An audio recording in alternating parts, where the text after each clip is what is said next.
1 आणि 2 जूनला मध्य रेल्वेवर 36 तासांचा ब्लॉक, 10 आणि 11 नंबर प्लॅटफॉर्मची लांबी वाढवण्यासाठी जम्बो ब्लॉक घेण्यात येणार। त्यानंतर 16 किंवा त्यापेक्षा अधिक डब्यांच्या गाड्या या प्लॅटफॉर्मवर थांबवता येतील, रेल्वे अधिकाऱ्यांची माहिती।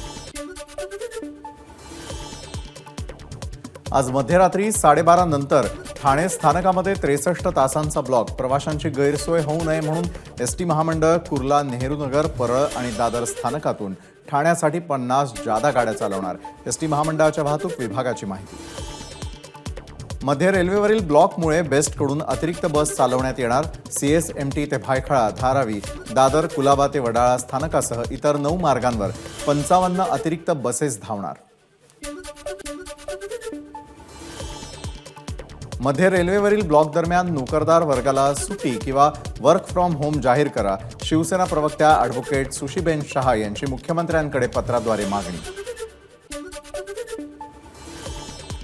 डोंबिवली MIDC मधील अमुदान कंपनीच्या स्फोटाला 9 दिवस पूर्ण, मात्र 9 दिवसांनंतरही धुरांचे लोट कायम। कंपनीच्या खाली केमिकल ड्रग्ज गाडले गेल्याची शक्यता असून या ठिकाणी स्फोट होण्याची शक्यता व्यक्त केली जाते।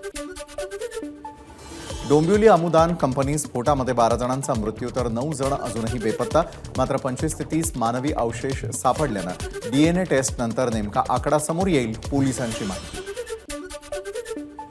घाटकोपर होर्डिंग दुर्घटनेप्रकरणी BMC मान्यताप्राप्त स्ट्रक्चरल इंजिनियरला अटक, गुन्हे शाखेच्या विशेष तपास पथकाची कारवाई। मनोज संघू असं या स्ट्रक्चरल इंजिनियरचं नाव। घाटकोपर होर्डिंग दुर्घटना प्रकरणामधील आरोपी भावेश भिंडेला न्यायालयीन कोठडी। या प्रकरणी गुन्हे शाखेच्या विशेष SIT पथकाकडून तपास सुरू। काल भावेश याला न्यायालयानं 1 दिवसाची पोलीस कोठडी सुनावली होती।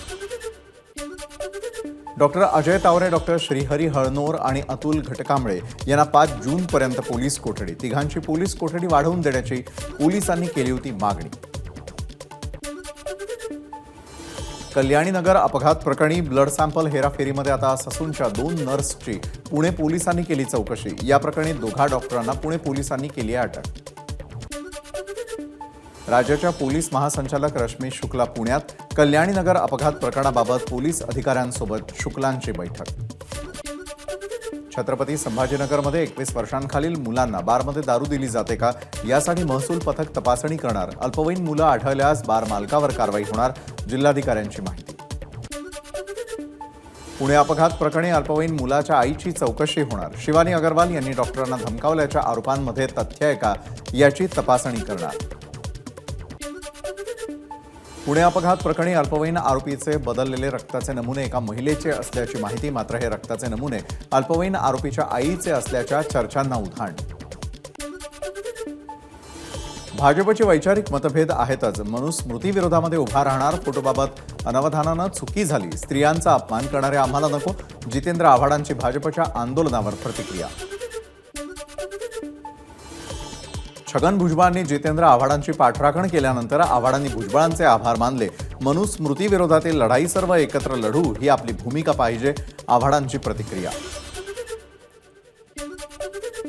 भुजबळांची अशी भूमिका दुर्दैवी, त्यांनी अशी भूमिका घेणं अयोग्य। बाबासाहेब देशवासियांचं श्रद्धास्थान आहे। भुजबळांनी आव्हाडांची पाठराखण केल्यानं प्रवीण दरेकरांची भुजबळांवर टीका। मुंबई दादर पूर्वमध्ये आमदार जितेंद्र आव्हाडांच्या समर्थनार्थ शरद पवार पक्षाचं आंदोलन। मनुस्मृतीचा पोस्टर फाडत पदाधिकाऱ्यांनी नोंदवला निषेध। आमदार जितेंद्र आव्हाडांविरोधात भाजप आक्रमक, आमदार राम कदम यांच्या नेतृत्वात घाटकोपर रेल्वे स्थानकाजवळ आव्हाडांविरोधात आंदोलन। जितेंद्र आव्हाड यांच्या विरोधामध्ये रिपब्लिकन पार्टी ऑफ इंडियाचे पदाधिकारी आणि कार्यकर्त्यांचं आंदोलन। दादर चैत्यभूमी परिसरामध्ये आव्हाड यांच्या फोटोला जोडे मारत केली घोषणाबाजी। जितेंद्र आव्हाडांविरोधात भाजप आक्रमक, मुंबईमध्ये भाजपच्या वतीनं आंदोलन। भाजप युवा मोर्चा अध्यक्ष तेजंदर सिंग तिवाना यांच्या नेतृत्वाखाली मंत्रालय परिसरातील डॉक्टर बाबासाहेब आंबेडकर यांच्या पुतळ्याजवळ जितेंद्र आव्हाड यांच्या विरोधात आंदोलन। जितेंद्र आव्हाड यांच्या विरोधात ठाणे भाजप रस्त्यावर जितेंद्र आव्हाडांचं महाडमधील मनुस्मृती दहन आंदोलन आव्हाडांच्या अंगलट आल्याची चर्चा। ठाण्यामध्ये जितेंद्र आव्हाडांविरोधात भाजपचे ठिकठिकाणी आंदोलन। कोपरी परिसरामध्ये आंबेडकरांच्या पुतळ्याखाली भाजपचं आंदोलन। नाशिक शहरामधील डॉक्टर बाबासाहेब आंबेडकर पुतळ्यासमोर आव्हाड समर्थकांकडून मनुस्मृतीच्या प्रतिमेचं दहन याच ठिकाणी भाजपनं केलं होतं आव्हाडांच्या विरोधात आंदोलन. जितेंद्र आव्हाडांच्या समर्थनार्थ भिवंडीमध्ये राष्ट्रवादी शरदचंद्र पवार पक्षाच्या कार्यकर्त्यांनी फाडले मनुस्मृतीचे पोस्टर्स. आव्हाडांनी माफी मागितल्यानंतरही भाजप राज्यातील वातावरण तापवण्याचा प्रयत्न करत असल्याचा आरोप. मॉन्सून भारतामध्ये दाखल. भारतीय हवामान विभागाची घोषणा. केरळ आणि उत्तर पूर्व भारतात मॉन्सूनचं एकाच वेळी आगमन. मान्सून 15 जूनपर्यंत महाराष्ट्र व्यापण्याचा अंदाज. 10 जूनला पाऊस मुंबईत दाखल होणार, हवामान विभागाचा अंदाज. यंदा सरासरीपेक्षा 106% अधिक पाऊस पडणार, हवामान विभागाचा अंदाज. मुंबईमध्ये आजपासून 5% पाणी कपात. मुंबईला पाणी पुरवठा करणाऱ्या तलावांनी गाठला तळ. मुंबईला पाणी पुरवठा करणाऱ्या तलावांनी तळ गाठल्यानं पाणी जपून वापरण्याचं महापालिकेचं आवाहन.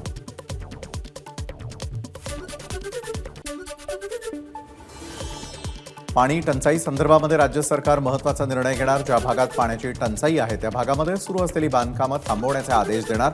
पाण्याची बचत करण्यासाठी राज्य सरकार घेणार महत्त्वाचा निर्णय. महाराष्ट्रामध्ये अवघा 26%च पाणी साठा. पावसापाठोपाठ साथीच्या आजारांमध्येही वाढ होण्याची शक्यता. त्यामुळे मुंबईतील सरकारी तसंच महापालिकेची रुग्णालयंही सज्ज. मुंबईमध्ये नालेसफाईतील हलगर्जी प्रकरणी कंत्राटदारांवर कारवाई. कंत्राटदारांना 54,68,000 रुपयांचा दंड. महापालिकेची मोठी कारवाई. अहमदनगर जिल्ह्यातील अनेक भागांमध्ये सध्या दुष्काळ सदृश्य परिस्थिती. अनेक गावांना 5-5 दिवसातून एकदा पाणी. शेवगाव शहरातही 20-20 दिवसांनी पाणी. त्यामुळे शेवगाव शहर नागरिक कृती समितीच्या वतीनं नगर परिषद कार्यालयासमोर मुक्काम ठोको आंदोलन.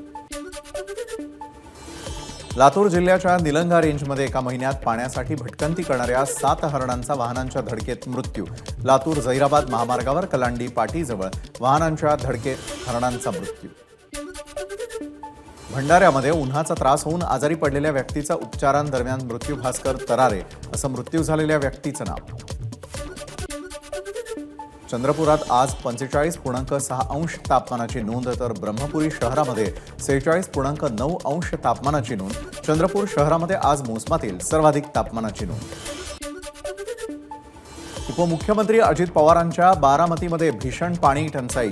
शहरामध्ये आजपासून दिवसा आड पाणी येणार. पाणी जपून वापरण्याचं नागरिकांना आवाहन. राज्यामधील मध्यम प्रकल्पांमध्ये 32.97% तर लघु प्रकल्पांमध्ये 26.11% पाणीसाठा शिल्लक. गेल्या वर्षी हा पाणीसाठा 33.55% इतका होता. राज्यातील उष्णतेच्या तीव्रतेमध्ये दिवसेंदिवस वाढ. राज्यातील 11,000हून अधिक वाड्या वस्त्यांमध्ये भीषण पाणी टंचाई. राज्यामध्ये पाणीपुरवठा करणाऱ्या टँकरच्या संख्येनं विक्रमी उच्चांक गाठला. 3,700हून अधिक टँकरनं पाणीपुरवठा. नाशिकच्या पेठ तालुक्यातील गावांमध्ये भीषण पाणी टंचाई. वाड्या वस्तीवरील महिलांना तब्बल 1.5 ते 2 किलोमीटर पायपीट करून केवळ 2 हंडे मिळतंय पाणी. अहमदनगरच्या अनेक भागांमध्ये दुष्काळ सदृश्य परिस्थिती. 20 एकरवरील फळबागा जगवण्यासाठी दर आठवड्याला 70 ते 80 हजार रुपयांचं पाणी विकत घेत असल्याची शेतकऱ्याची माहिती. छत्रपती संभाजीनगर आणि नाशिक विभागात भीषण पाणी टंचाई. संभाजीनगर विभागामध्ये 1,278 गावं आणि 505 वाड्या तर नाशिक विभागात 792 गावं आणि 2,713 वाड्यांना टँकरनं पाणीपुरवठा सुरू. राज्यामधील पाणीपुरवठा स्वच्छता विभागाच्या वतीनं राज्याच्या टँकरचा अहवाल प्रसिद्ध. राज्यामध्ये छत्रपती संभाजीनगर विभागात सर्वाधिक म्हणजे 1,874 टँकरनं पाणीपुरवठा. भंडारा जिल्ह्यात तलावांनी तळ गाठल्यानं नागरिकांसोबत पशुपक्षी आणि वन्य प्राण्यांनाही उष्णतेचा फटका. तलावात पाणी नसल्यानं वन्य प्राणी आणि पक्ष्यांचे थवे बघायला मिळत नाही. धाराशिवमध्ये 21% पाणी स्त्रोत दूषित. धाराशिवमधील 1100 पैकी 234 पाणी स्त्रोत दूषित. जिल्हा सार्वजनिक आरोग्य प्रयोगशाळेच्या तपासणीमध्ये ही गंभीर बाब उघड. कर्नाटकप्रमाणे महाराष्ट्रामधील कांद्यावरील 40% निर्यात शुल्क कमी केल्यास महाराष्ट्रातील कांदा परदेशामध्ये निर्यात झाल्यास कांद्यालाही चांगला भाव मिळेल. जयदत्त होळकर यांची मागणी. बेंगळुरूच्या गुलाबी कांद्यावरील 40% निर्यात शुल्क हटवण्यात आले. दुचाकीला समृद्धी महामार्गावरती प्रवेश नसतानाही मेहकर टोल नाक्यावरून दुचाकी समृद्धी महामार्गावर आज एका वाहन चालकानं समृद्धी महामार्गावरून दुचाकी धावताना केलं चित्रीकरण. पंढरपूर इथल्या विठ्ठल मंदिराचा 700 वर्षांपूर्वी असा होता गाभारा. चौखांबी आणि सोळखांबी दगडी गाभाऱ्याची एबीपी माझाच्या प्रेक्षकांसाठी एक्सक्लुझिव्ह दृश्य. वसईच्या वर्सोवा ब्रिज जवळ सूर्या पाईपलाईनच्या खोदकामावेळी मातीचा मलबा खचला. जेसीबीसह ऑफिस कंटेनर मातीच्या मलब्याखाली अडकल्याची माहिती. कंटेनरमधील 5 ते 7 जणांना बाहेर काढण्यात यश. राज्य सेवा पूर्व परीक्षेची तारीख बदलली. आता 6 जुलैऐवजी 21 जुलैला परीक्षा होणार. शालेय पोषण आहारासाठी प्रसिद्ध शेफ विष्णू मनोहर यांची मदत घेण्याचा शिक्षण विभागाचा निर्णय. पोषण आहाराचा दर्जा सुधारावा आणि त्यात पोषक जीवनसत्वांचं प्रमाण वाढवण्यावर भर देणार. सलमान खानच्या घरावर गोळीबार करणाऱ्या शूटर्सना मदत करणारे 3 संशयित पोलिसांच्या ताब्यात. संशयित बिश्नोई गँगमधील असल्याची माहिती. ठाण्यामध्ये सर्रासपणे ड्रग्सची विक्री होते. मनसे नेते अभिजित पानसेंचा गंभीर आरोप. Kalwa bridge, Ambedkar road corner, Hiranandani इस्टेटसह अन्य ठिकाणी ड्रग्सची विक्री होत असल्याचा पानसेंचा आरोप. हॉटेल व्यावसायिक जया शेट्टी हत्या प्रकरणी छोटा राजनला जन्मठेपेची शिक्षा आणि 10 लाखांचा दंड. मुंबई सत्र न्यायालयातील विशेष सीबीआय कोर्टाचे न्यायाधीश AM पाटील यांनी सुनावली शिक्षा. स्वातंत्र्यवीर सावरकर बदनामी प्रकरणी राहुल गांधींनी 19 ऑगस्ट रोजी प्रत्यक्ष न्यायालयात हजर राहावं. पुण्यामधील सत्र न्यायालयाचे आदेश. राहुल गांधींनी मार्च 2023 मध्ये लंडन इथल्या भाषणात केलेल्या वक्तव्यांच्या विरोधात खटला दाखल. एबीपी माझा, उघडा डोळे बघा नीट.